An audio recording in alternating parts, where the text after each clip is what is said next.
धरती पर अवतार संपूर्ण।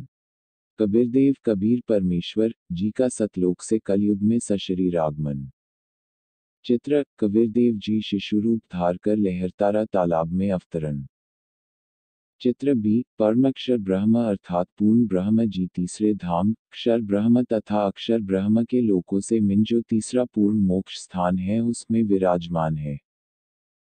वह पूर्ण परमात्मा काल ब्रह्म के भेजे हुए तत्वज्ञानहीन नकली ऋषियों संतों व गुरुओं द्वारा फैलाए के विपरीत अज्ञान का नाश करने के लिए अपने तत्वज्ञान रूपी शस्त्र को लेकर प्रकट होता है।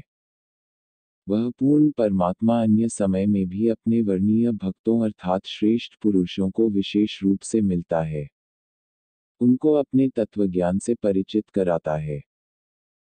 उसी उद्देश्य से पूर्ण ब्रह्म अपने तीसरे मुक्ति धाम अर्थात सत्यलोक से चलकर कलयुग में कबीरदेव अर्थात कबीर साहिब नाम से संवत 1455 सन 1398 की ज्येष्ठ शुद्धि पूर्ण मासी को सुबह बनारस काशी में भारत की पवित्र भूमि पर एक लहरतारा नामक जलाशय में शिशु रूप धारण करके कमल के फूल पर विराजमान हुए। कृपया देखें चित्र।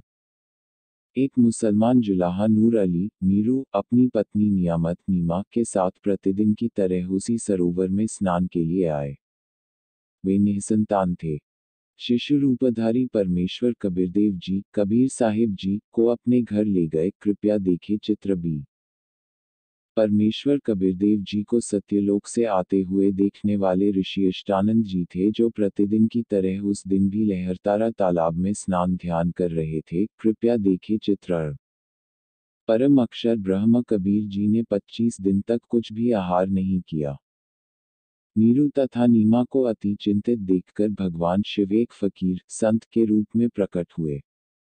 क्योंकि नीरू तथा नीमा दोनों ब्राह्मण तथा ब्राह्मणी थे जिनको मुसलमानों ने बलात् मुसलमान बनाया था, जो भगवान शिव के भक्त थे।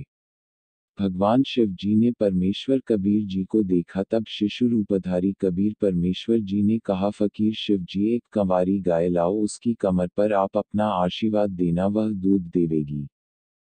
नीरू एक कंवारी गाय मंगवाओ फकीर वेशधारी शिव जी ने उसकी कमर पर थपकी लगाई। कंवारी गाय ने 4 सेर किलोग्राम का पात्र भर दिया। शिशु कबीर परमेश्वर जी की लीला में परवरिश कंवारी गायों से हुई।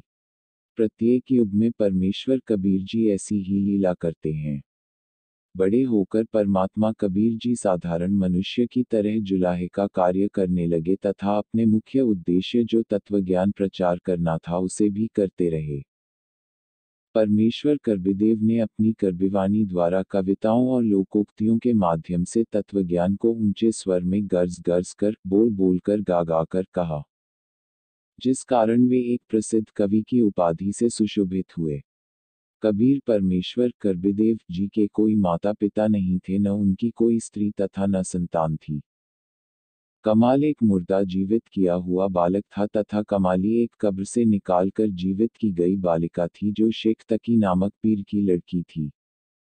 उन दोनों बच्चों को परमेश्वर कबीर जी ने अपने बच्चों की तरह पाला पोसा था। परमेश्वर कबीर जी सशरीर